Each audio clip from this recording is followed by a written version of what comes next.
Yo, what is going on, math class? It's your teacher, Mr. Lopez, and welcome to chapter 11. Actually, we are starting a brand new chapter, chapter 11 of algebra, and we're going to be talking about rational expressions today, specifically simplifying rational expressions.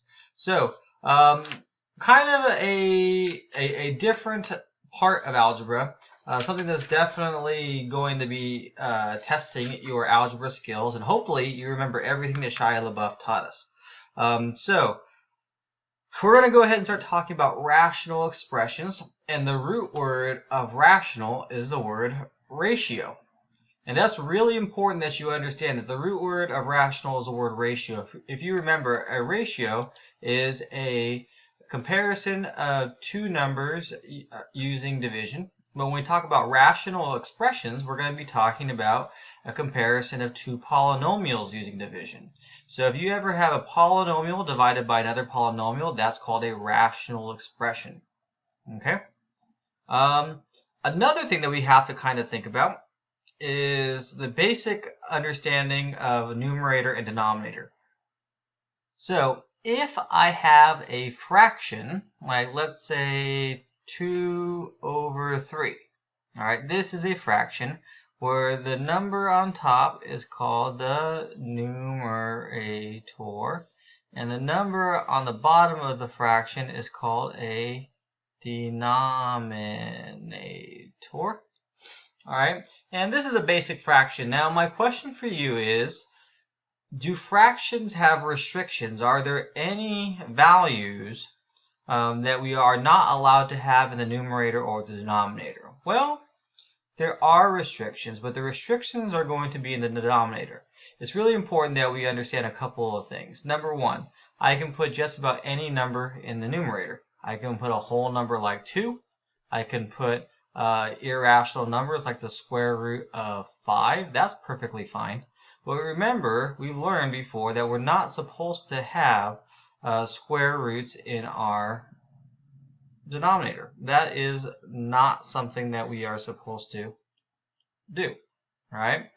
Also, we can have variables in, but we do have restrictions where another restriction that we're not supposed to have is a 0 in our denominator.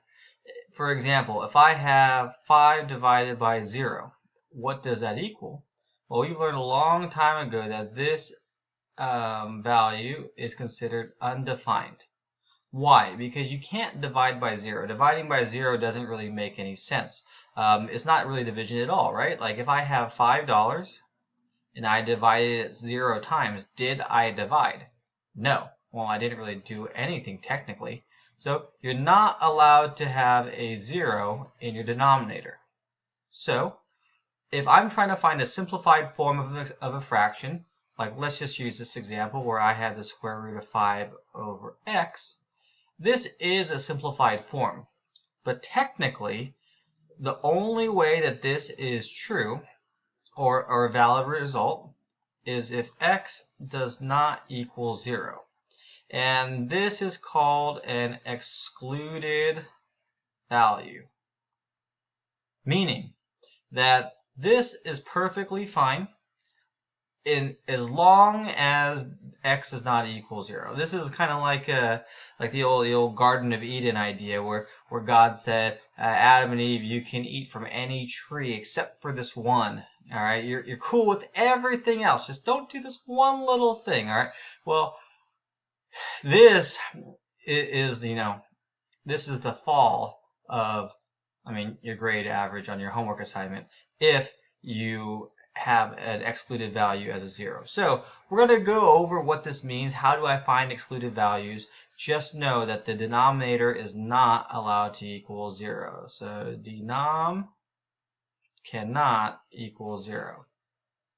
So let's go ahead and look at problem number 1. What is a simplified form? What is a simplified form of this guy, x minus 1 divided by 5x minus 5?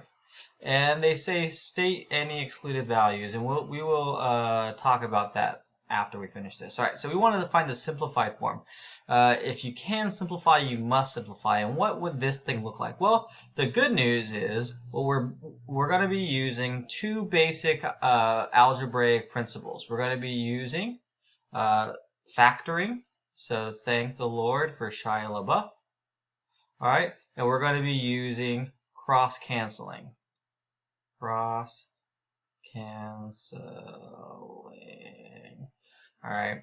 It's weird. Yeah, I want one L. You can do it with one L or two L's. I read a dictionary.com article about this recently. I'm going to go with one L. I know it's kind of smushed in there, but it's there.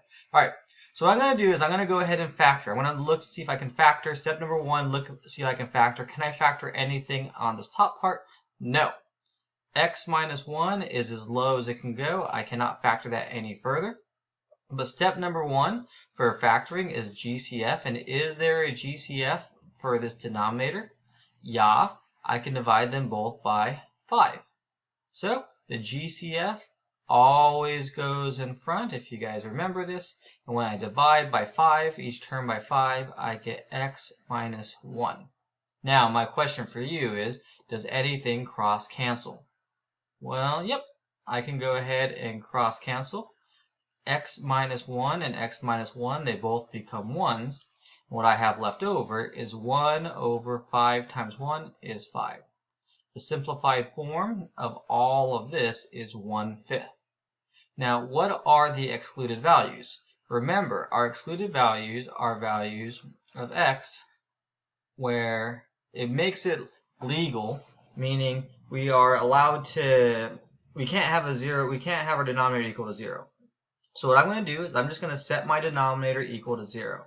It's easiest if you use your factored form. Minus 1 equal to 0. It looks like in this case if x is equal to 1, the whole thing is equal to 0, right? Because 1 minus 1 is 0 times 5. So in this case, those would be our two answers. The excluded value would be x is not allowed to equal to 1. All right, so this would be the simplified form, and this would be the excluded value. All right, x can equal any number in the entire universe except for 1. If it equals 1, and I plug it in, then I have a 0 in my denominator. It does not work. Let's go ahead and look at a couple more. Some of these are going to be quite easy. Some of the, like this one, for example, A is 21a times a divided by 7a. I asked you if anything cross cancels, so we don't even have to do the whole factoring. There was nothing to factor, but I can cross cancel all of these to 1. The 7 and 21 become a 1 and a 3, and my answer would be 3 over a. All right. Are there any excluded values? Well, looking at my denominator, a cannot equal to 0. Because if a is 0, 0 for any of these a's would turn the denominator equal to 0, and that's a no-no. We only have time for like one more, so let's go ahead and do C. I'm just trying to get through this lesson and making sure that we get some examples on the way. So I have 2n minus 3 over 6n minus 9. Step number one, look to see if I can factor. Are there any GCFs between 2n and negative 3? Nope. So 2n minus 3 stays the same.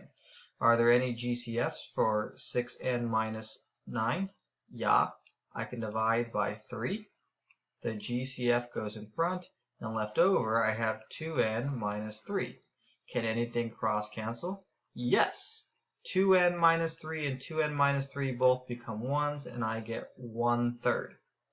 What are the excluded values? Well, n is not allowed to equal to, looking at this, if I set the denominator equal to 0, it looks like it can't equal to 3 over 2. If you remember, you can just change the sign, opposite sign, divide by the coefficient, and this would give us our value.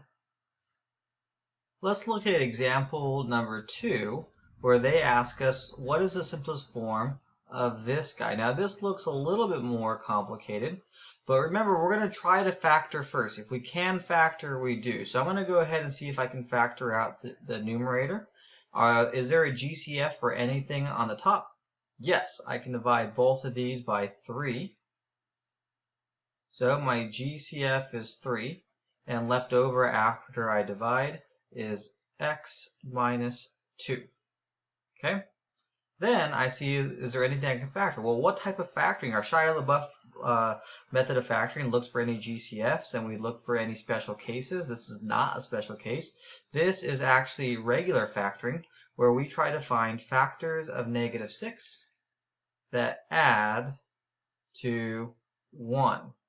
All right, so the factors of -6 that add to 1 are going to be 2 times 3.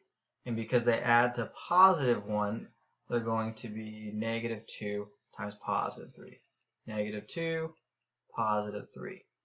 I'll go ahead and write my factored form here. And can anything cross cancel? Yeah. And I end up getting 3 over x plus 3.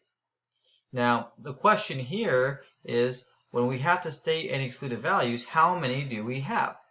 Well, in this case, I can say x does not equal to 2, nor can x equal to -3. Why do I have 2 excluded values? Well, if you look at your denominator, I actually have a highest degree of 2. There's supposed to be 2 values of x. And if I look here, I can set this guy equal to 0. This is the easiest way. Remember, the opposite sign of -2 is +2. And the opposite sign of +3 is -3. And I have these guys there. All right, one last example to go over for this lesson that's going to be covered on your homework. We want to go ahead and follow the same rules, factor and cross cancel. And if I look at this top guy right here, this numerator, this should look familiar. This is a difference of squares.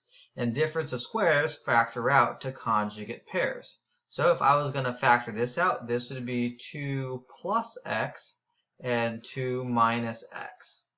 All right. I can look for a GCF, and in this case, the GCF is going to be 7, so the GCF always goes in front, and I end up with x minus 2. Okay? Now, question. Does anything cross cancel? Kinda, almost. X minus 2, it might be one of those. So how do we simplify this? So the first thing that I did is I took these terms. These aren't in standard form. Usually we should have our x in front and our whole number constant in the back, right? So I went ahead and rewrote this. Instead of 2 plus x, I have x plus 2. I switched the order. And I did the same thing for 2 minus x, negative x plus 2. Now still, nothing cross cancels. So what I can do, if you ever have this case, you can factor out a -1. So what I'm going to do is notice that these guys are very similar. They're just off by a sign. So if I factor out a -1, if I distribute -1 times x times -2, I would get the same thing I normally had. So this is just a distribution problem away from being what we normally had. Now I notice that things can cross cancel. When I factored out a -1 from the appropriate term, this guy cross cancels with this, and I end up with x plus 2 times -1 over 7, which is the same thing as -x minus 2 over 7. What are the excluded terms? Well, in this case, x cannot equal to 2. Why not? You might look at this denominator and say, hey, there's no variable there. That's fine. That's just a 7. But in our original denominator, there is an excluded value. All right, remember, our denominator is never allowed to equal 0. And taking this factored form is probably the easiest way to figure out that x is not allowed to equal to 2. So appropriate answers could be -x minus 2 over 7. That would work, where x is not allowed to equal to 2. You guys could also, I would have also taken this answer. This is a pretty good answer. I'm okay with that. Or even just a negative sign in front of x plus 2 over 7. That would have also worked. All right. That's this lesson. See ya.